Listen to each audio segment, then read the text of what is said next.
Hey,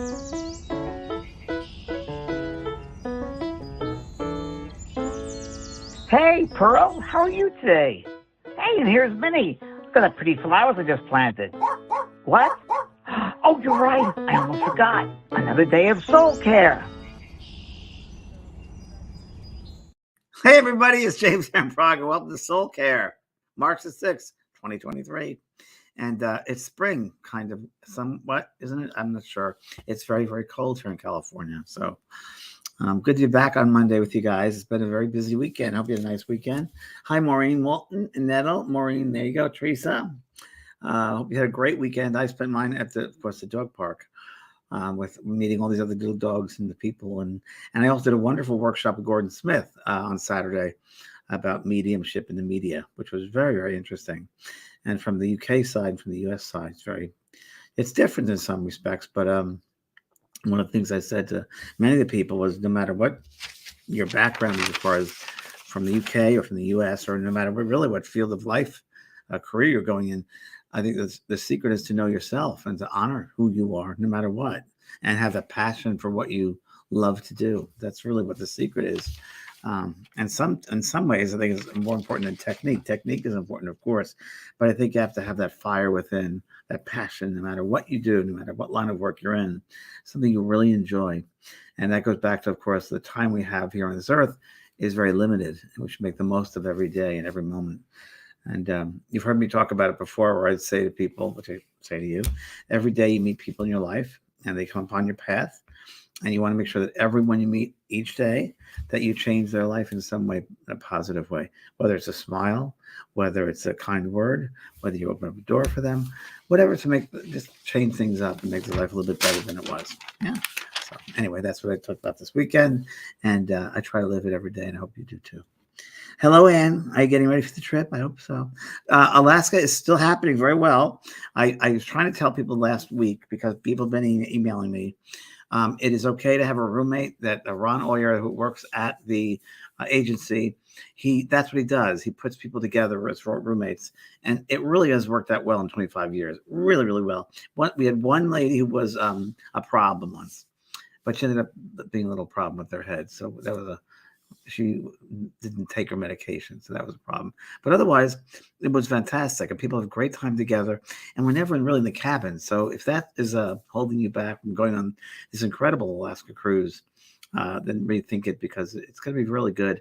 I'm putting together the music. The music's going to be a big part of it, and Sonata Kurd came out with a brand new live album.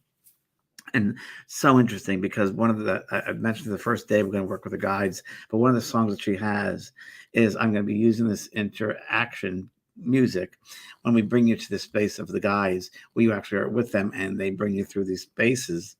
And she has a song just perfect for that.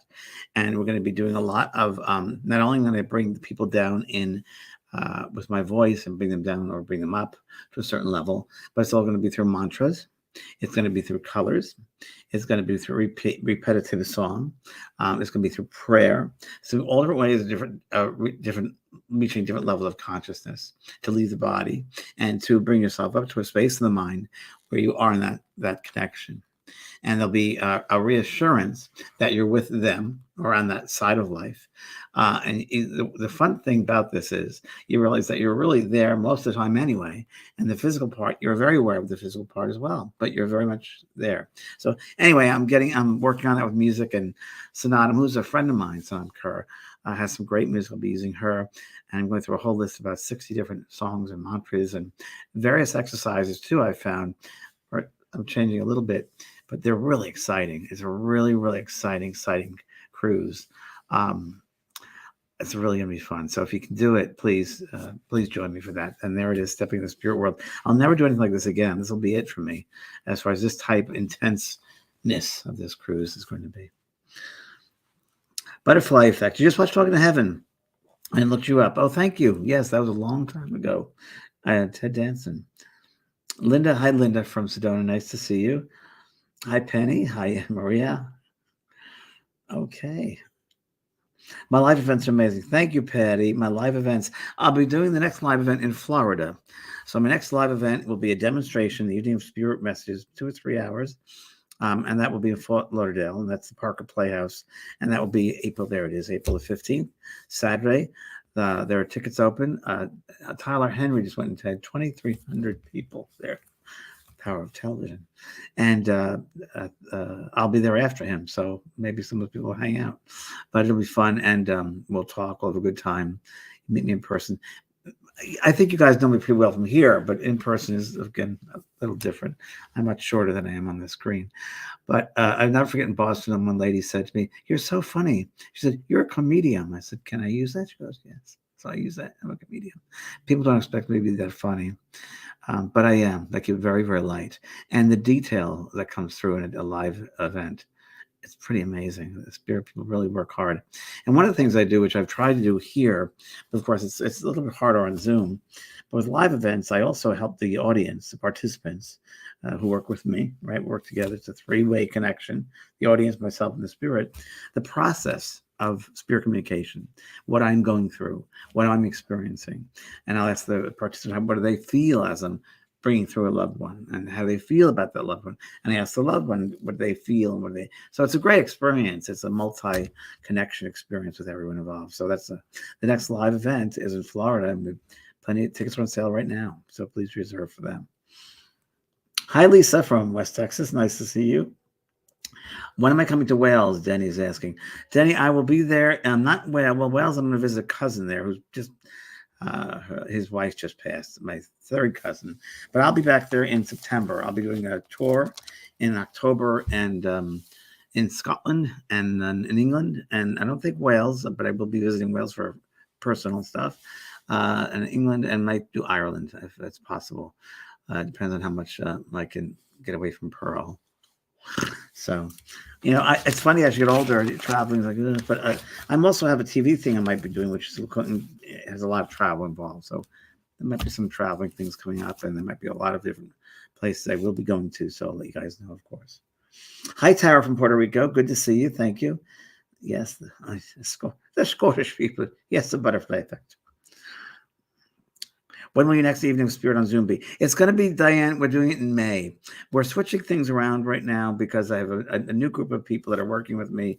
We're trying to, and it's part of the reason today I want to ask you guys some questions. I'm trying to get the best opportunity for everybody who has a Zoom call with me to enjoy the experience. And a lot of people think just because there are like 200 people on the call, you're not going to get a reading. It really is, and I don't know how to put this across to you, but it doesn't really matter. Yes, you'd personally want to get one, but it's really what happens in the room for everybody. One message is for everyone. So that's very, very true. But I want to make sure the experiences are better for people in some way. And I only know from your feedback. So I'm looking at May 10th for the next one. It's not set yet because I have things I want to put in place beforehand. So thank you, Colette. One of the things I wanted to ask you about, you guys, was, and I'm doing a survey. What kind of, for any of you, what kind of course for my school, the JP School of Mystical Arts, what would you like to know more of? What would you like to learn? What would you really like to invest money in and learn from me as far as something I don't already have in the school? Is there something you guys can think of that you would like me to look into and perhaps create a course, develop a course around a certain subject, which is not out there yet? Angels. Okay. Angels on earth. Okay, Donna. And Donna, angels, Doreen Virtue, you remember Doreen, the one who fell from heaven. She was really phenomenal. Doreen is really phenomenal about angels and the history. And I got to do something that I feel like I know about. If it's something I don't know about, I can't do it because it wouldn't be right. So angels, I'm not sure yet, but good suggestion. Okay. Yes, very true, Anne Maria. Yes, you agree. A lot of messages you give others are relevant to what's going on. It's very, very true. Okay. Maggie, evidential mediumship. So a course on evidential mediumship. Okay. What would that include that you could think of, sweetheart, evidential mediumship in a course? Because that is in mediumship 2 and 3. I have that. So just that I don't want to be redundant as well. Auras. Oh, that's a great one. Auras. I like that. Auras. Very good. Auras. That's a good one. Angels and aliens. How about other life forms? What about that one? But would people, invest in that for other life forms? And again, I'd have to share that because I don't know enough about that, or as I do. How to help those that pass. So like kind of a grief course, Cheryl.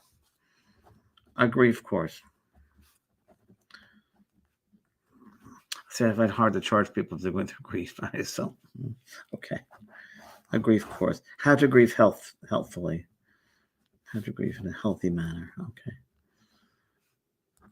It is a part of life, right? We know that grief is definitely a part of life. Carrie McGarry. Oh, well, did Marion, did she pass over, Carrie, your mom, Marion? Did she pass? I don't know. Dreams. Oh, dreams. Very good, Karen. That's a very good one. Dreams.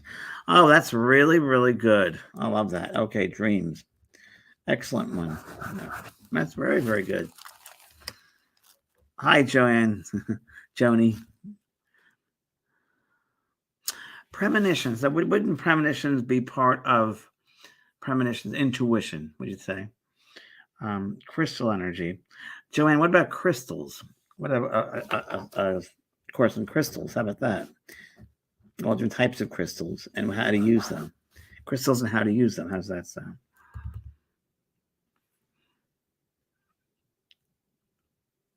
Yes, Cheryl. Okay. Out-of-body experiences. You should go on the cruise. We're going to do a lot of out-of-body experiences. Out-of-body experiences. Okay. OBEs.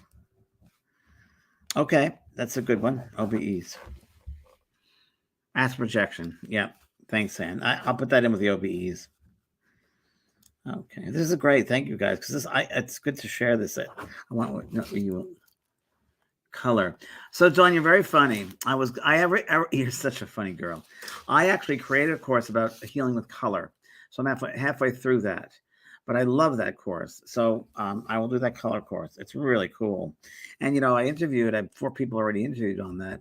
And one of the people I interviewed is colorblind. It's a man who's colorblind and only sees color through energy, can sense energy up around people. He sees auras by their energy that they feel, and objects as well. And it's very interesting because he's also an artist. He'll paint, but he can't see colors like most people.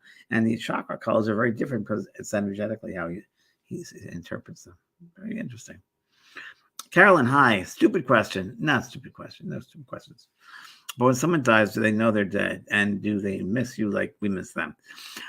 Yes and no, Carolyn. So everybody's different, right? So a lot of people, sweetheart, a lot of people expect this big thing to happen when they leave the body. When they drop out of the body, they expect trumpets to go off or something to happen. They're going to be in pain.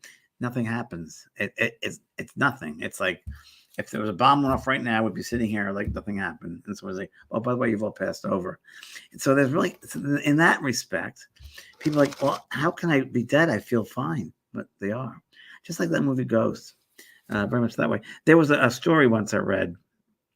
I read it or I did the reading with someone. I think I read it in a book. Life in the World Unseen by Anthony Borgia. Very good book. Life in the World Unseen by Anthony Borgia.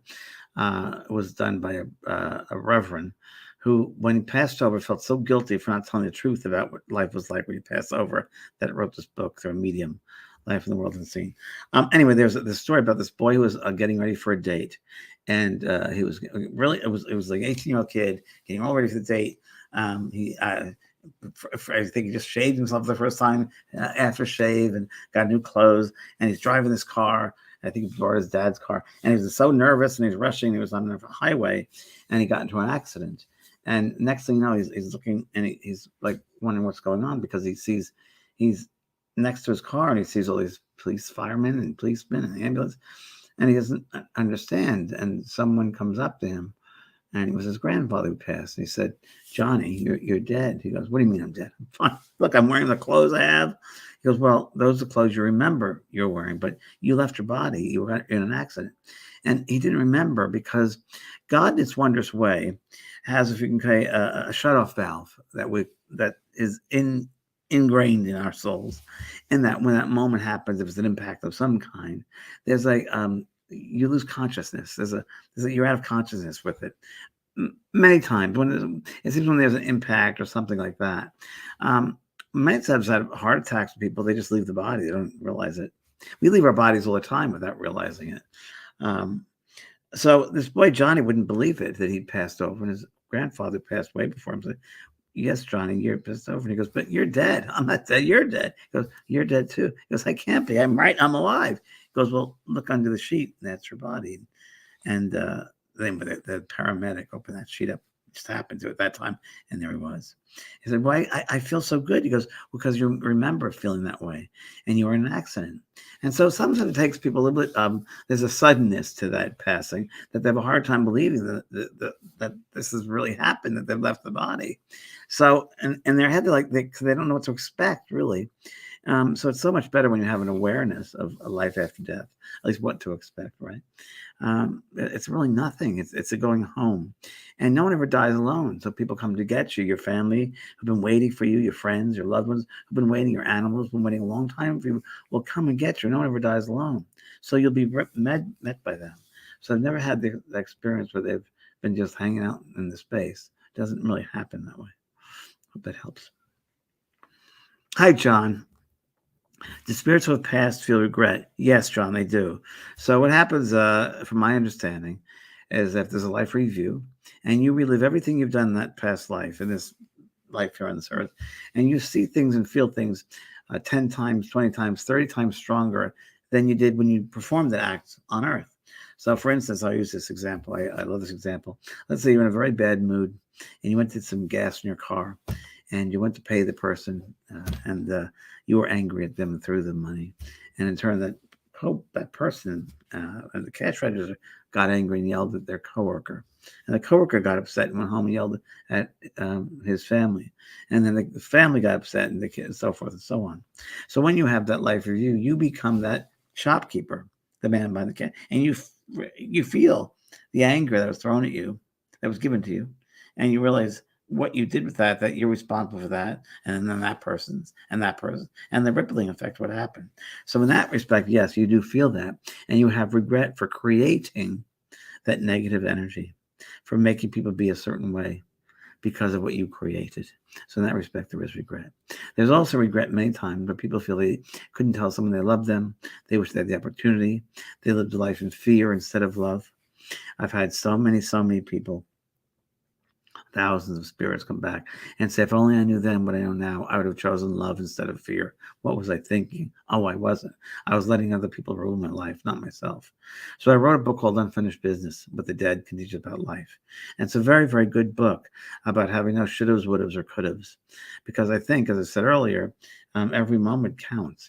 Every time, every day, every person that comes on your path, that's a moment. That's an opportunity to change your life for the positive. Yeah, because that's what we're supposed to do. We're supposed to help each other along. We're in this together. So, good question, John. Hi, Bonnie. Art and using your art to connect with spiritual realms. No clue if you're into that at all. I am into art. I was going to be a commercial artist. So, yeah, so I have color and art. I put that together with a color course. So, art. Good, Bonnie. Good suggestion. Nancy, James, I'm currently reading your book, Ghosts Among Us. Loving that book. Thank you. It's a good book, Ghosts Among Us. I wrote Ghosts Among Us because I did a TV show called The Ghost Whisperer with Jennifer Love Hewitt. And what the producers portrayed on that show wasn't really accurate. And me being the integrous teacher I am, I wanted to make sure the public knew exactly what happens and not necessarily what they portrayed on that show. Because trying to get what the truth was and what they portrayed on that was a very different world.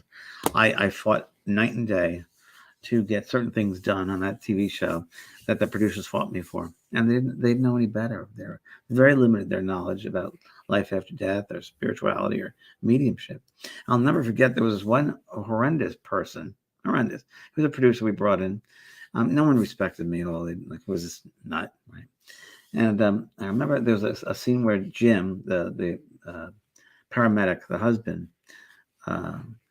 he dies. He's an out of body experience, or out of body experience, and they called it something else. And I said, the producer, you can't call it something else. It's called an out of body experience. He said, oh no, we called it blah blah blah. I said, you can't do that. It's known in the world and as an out of body experience. I'll just tell your fans we called it something else. So that's the level that I had to deal with, and it was really, really difficult. And I used to get really upset. And I used to say, this pure world, why would you do that? Why would you put me in an environment like this? And they said, James, which they were right, said, James, you need to think of the bigger picture. But the bigger picture is when people see that television show, they're going to question, is there life after death? And that's what we're doing it for. So there we are. So you do the best you can do, and you've got to deal with people. Remote viewing. Okay, remote viewing. Could I do a course on remote viewing, you think? A big course? I don't know if that's big enough. I mean, it could be part of a course, but remote viewing. I think Kelly White and I will do that. Both Sides Down Beyond remote viewing. A big one.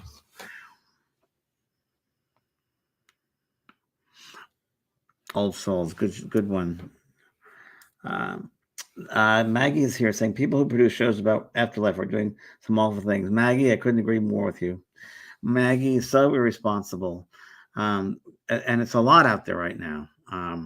I'm trying to get a show made, which I think I will, and my intention is, of course, to teach, to open people's minds to the right way of things. But there are so many people that are out there who work in fear, and they think that's all spooky, and it's not. And it's sad, but we can only do what we can do, right? We can only do what we can do. I told someone the story the other day when I did the show Beyond, that TV show called Beyond. Some of you might remember that. And I was in a studio, and I'll never forget, I gave the executive producer a reading before we started because I want to make sure she believed in what I did. And I brought her a twin that passed away. And she goes, yeah, my daughter passed away. I thought, well, this will be good because now she'll know that I'm legitimate. Well, I used to do 4 shows a day. No, 4 shows a week, 2 a day. And it was a lot. And 5 in the morning until 5 in the afternoon. And I used to go and get pastries for people that are waiting in line outside because they came from all over the world, and they weren't sure they were going to get seats. There were only 200 seats. First come, first serve, and I felt bad. Anyway, I'll never forget, I was sitting on stage doing one-on-one message, reading for someone, and there was an associate producer in the corner of the studio, and there was holding up a sign that said, "Make her cry." And I was furious. So I stopped tape. I said, out. And I did my Judge Judy, who filmed right next door. I went to the control booth and I said to the executive producer, who was also the executive producer, I said, you ever do that? How dare you do that? Embarrass not only me, but the people in the audience and the spirit world. If you don't understand this work, get a new job, because you have to respect these people. Don't ever do that. And she never did, but it was really hard doing a spiritual show in Hollywood. It's very, very difficult because you have to have the right integrity and intention. And most people there, I'm sorry to say generally, but they don't. It's a lot of money. Okay. Hi, Jan. Helping someone who is actually dying to pass over. Great. Okay. Helping people pass. Okay. I understand. Okay. Very good. That's a good suggestion. I think that's going to be a Kelly White show. That'd be great. Both Sides Down Beyond, helping people pass. Hi, Nadine. Have you ever heard from Michael Jackson? Is supposed to be alive. Okay. And what do you think about... Hold on a second. Hold on, Renee. I'm answering Nadine's question. What do you think about such a theory? Do we hold souls back if we don't give them personally things away, like clothes? Oh, that's a good point. Thank you for taking time. It's cold again. I bet it is, sweetheart. So, Michael Jackson, I'm supposed to meet him. Actually, he knew me. And funny enough, he's always been around somehow. He used to live right down my block, believe it or not. Before he bought Santinez Ranch, there was a place in a big hill here, a house, right top of this hill. We call it a mountain, call it a hill. And you'd only get in there by a helicopter. And it was 360 degrees. And he'd land there, supposedly, this is what I heard from people who lived here. And they said, yeah, he had it for about 2 months. And then sold it to the mafia. And then what sentience? But it's funny. I was thinking about him, and I'm also driving home, and I got a song. I felt sorry for Michael Jackson. I think he was. I think he definitely was um, abused as a child. I think when there's trauma that happens as children, that part of the soul goes over, that they're not fully integrated, and I don't think he was. I think that I know he's passed over, so he's definitely passed over. I know he's very happy over there. I've never had him back. In my head, I've had a couple things, nothing really. Um, I think the other part of that question is really, really good. Do we hold souls back by their things? Well, again, it's all a mindset. And I used this exact example last night. I was at dinner with some friends, and my good friend Julie said, she said, I hope I helped someone today. I said, what was that? She said, well, I was at hearing someone sing at this bar, and they had a band, and I was talking to this guy next to me, and he had 45 guitars, and he collected guitars, and she said to him, well, why don't you have them unpacked and play them? He goes, well, I just have them. She goes, but they want to sing. They belong to somebody. You need to get them out there and sing. And she's right. They need to be used. I've had so many times where it doesn't necessarily hold people back if their things aren't used, but I've had many times, I would say, if spirits come through and say, why is my stuff still sitting in a box in the closet? What good is it going to do there? I can't use it. I would prefer you to give it to somebody else who can really use it in life. I really want you to do that. I'm always in your heart. I'm not in those items. They're just things. And in some way they get a little upset. They say, I'm more than just that thing. I'm more than just a coat. I'm me. Don't give it to, and they often will say, please give it to someone that would help them, because I'll feel better that I know I helped somebody with my clothes or my items. That does come through quite a bit. So I hope that helps, Andy. Anne Marie, how about synchronistic? I love that one. Synchronistic and coincidences and how we can interpret them as far as our growth. Yeah, wouldn't be enough for a course, though, sweetheart. A part of a course, but I'd put that in there. Yeah, synchronistic. Yeah, experiences. It'd definitely be a part of a course. Thank you very much. Okay. Well, what about a course on past lives and reincarnation? How about that? I could do that. I do on the Alaska cruise. I'm doing some reincarnation. I'm doing some past life regressions too. That's gonna be fun. Okay. Claire orbs. Okay, Patty, orbs. I'd have to learn more about them because I don't know. I don't feel comfortable enough with that.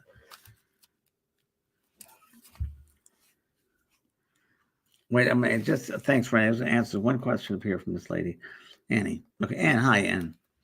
Anne. My mother passed in 2013. Always said if there's anything after death, she would let me know. She hasn't given me a specific sign yet, though. So now I don't believe in the ending of the afterlife. Well, good for you. So don't believe in it. You don't have to. So, it's very, very impossible for us to demand that they say things we want them to say. So think about how hard that might be. So, and if you hold on to that, I gotta hear that clue. That doesn't exist. I hear a clue. You're really limiting your life. You're limiting life experience, and you're limiting them. So I would suggest, sweetheart, the best thing for you to do, right, is to let that go. Let it go. And that analogy, maybe the first I hear it, the analogy I love is the subtlety is so sensitive subtlety. It's like a feather falling from the sky. You have a much better chance to really have that feather fall in your hand if you just put your hand out and let it fall gently on your hand. But if you go trying for it, it's going to go away. So anytime we try to make things happen, it blocks the energy. So there's no reason. I completely believe you'd hear from her because she can't get through to you when you're all blocked. I got to hear my initials. I got to hear this. That is setting yourself up for not hearing anything. Instead of giving open to amazing things that you would have no clue about, that you, wow, maybe you should tell you about an old relative that you never knew you had, and you find out that you did. That's good evidence. It's hard for them to give exact evidence that we want. It's hard to work that way, but the things they do come through with, quite incredible. And then it's up to you whether you believe in the afterlife or not. It has nothing to do with, and it's no one else's responsibility but yours. So that's your journey. Okay, sweetie. Rosie, James, what about a course of portals between us? It's a great one. Again, I think that'd be a part of a course, but I like that. Portals, good ideas. Thank you, Rosie. Dee Dee, love your necklace, James. Is it onyx? I just got this weekend. It could be onyx. I don't know, honey. What do you think? I'll show it to you. It's Tiger's Eye is there. I know that. But it's not onyx. I saw this at a shop. I went to a farmer's market, and it just spoke to me. And I walked into the store, and this lady, and I said, I just walked and said, wow. And of course, it was Pearl. And I said, oh, my goodness. And I said, yes. No one was there. It was a nice designer shop, like living stuff. Couches or chairs or lamps or photographs. And I said, oh, you're an amazing person. And she said, what? I said, I feel the passion that you have for every single one of these articles, and you place them in such a way in this store down the wall over there next to that lamp. She goes, how do you know that? I said, oh, because I feel the passion that you have for each item. She goes, that's exactly right. I said, oh, I know that feeling because I do the same. And I said, I love your store. It feels so good. I love that I enjoy the passion that you put into this. And she goes, I've only been here 3 months. I said, you'll do very well. And she had this. I bought that. And I wanted to have something from her store. And I like that. And then she had a pair of earrings. And they were, I don't know what kind of crystal they were. It was more like a jade. And they were, I had a black background they were sitting on. And I said to this lady, I said, well, Cheryl, they'll sell if you have a lighter background. So I took, would you mind if I take them? She goes, no, go ahead. And I put them on a coral. And I said, the value of them is much more than $40. You need to raise it. She goes, how do you know that? I said, oh, I know value of things. She said, yes, it's worth $75, but put it down to $40. It wasn't selling. I said, no. You need to honor it. You need to raise it up. Maybe go $50, but you need to raise that. And I said, it'll sell by tomorrow, guarantee it. So I'm going to call her after this is done and see if it was sold. No, I'm going to buy them. Because I said to my friend Jude last night, I think I found a pair of earrings that you look for creep. Anyway, that's where it came from. Thank you. I had a great time yesterday with the farmer's market. I love farmer's markets. They have a great one down here in Solana Beach in San Diego. And anywhere I go with my dog Pearl, it's just she opens the door. It was like, oh, may I pet your dog? So it opens up. Okay. Hi, Dawn. If someone's in a coma before death, are they out of the body before death? Great question, Dawn. This came up last night with a friend of mine about a coma. This is very, very interesting. Everyone has a different experience, right? So we can't say generally this is what happens in a coma. I will tell you from my experience in dementia and coma that the soul comes and goes, and in comas as well. They're on another level, very much aware of things on a higher level. And sometimes there are some coma people who stay in the body, they refine the body, and they don't leave as much. So it happens both ways. And also, I found that these souls who leave, when they come back into the consciousness of the physical, they can't remember leaving. That happens. At the death, right before death, when they're just about to leave the body, many times they'll be right above the head. And you'll see, well, I saw my dad that way. And I said, it's okay to go. And he just wanted to make sure everything was settled before he left. And we settled everything so we can go now, and he left. So they have to get used to, I think that in the last couple of weeks, they're adjusting going in and out of the body. Leaving, just like before we come back into the body, the birth time, we come into the birth about the 8th month, 6th, 7th month, we check things out. 8th, we go a little longer in there. 9th, we stay much further in there, feeling very uncomfortable, don't want to be there, not a natural state. And then we finally have to stay in from the 10th month. 9th to 10th, we're in there all the time. So, and we come to the top of the head, the soft spot.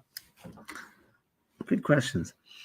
Hey, Dan, love to see you do something around understanding past lives, past life traumas. So we'll do reincarnation. We'll do reincarnation, Dan. And again, I'm going to do it on the cruise, but I'll do a course in reincarnation. Good. Thank you for the suggestion. Lisa, I'm currently reading Wisdom from Your Spirit Guides. Very good book, if I do say so myself. You talk. I do talk. about creating a language of symbols between you and your guides. Very much so. Could you speak to how to do that? Sure. So, and again, I mean to sound redundant here, but I will be doing this on the cruise as well, connect that communication. So if there's a certain guide that you have, that you're very aware of this guide, and let's just say it's a healing guide.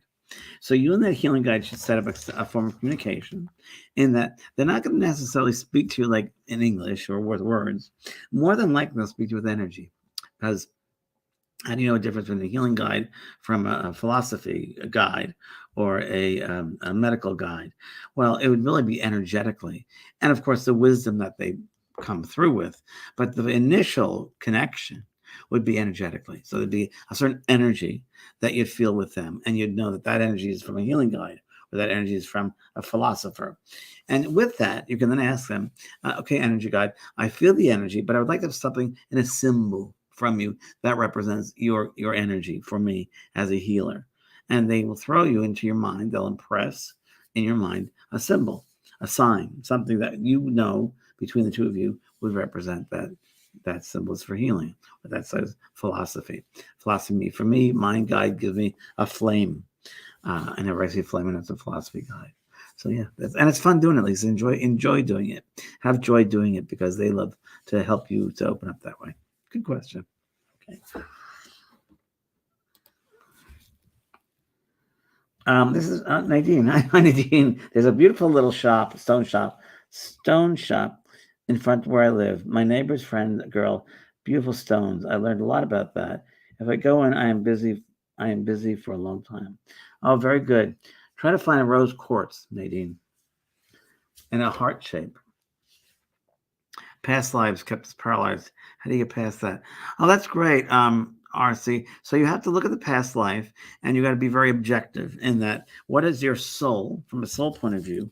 What are you learning from your soul point of view that your soul will have in that experience? There are many, many millions of past lives. That's just one of many past lives. So in that lifetime, what did you have to learn? So what was it that trauma made you paralyzed? What was it? What happened? And so when you get into that, you see what you're holding on to. So what trauma are you holding on to that carried on from lifetime to lifetime to lifetime? It could be a relationship. It could be a way of behavior that you carry. So why are you, what purpose is it serving? And once you start getting into that mystery and the art of discovery and understanding what it's serving you, why you're holding on to it, what is the story about, you'll be able to release it. The first step in healing is awareness. So becoming aware of why you're holding on to it. Why does it mean so much to you? Okay. All right.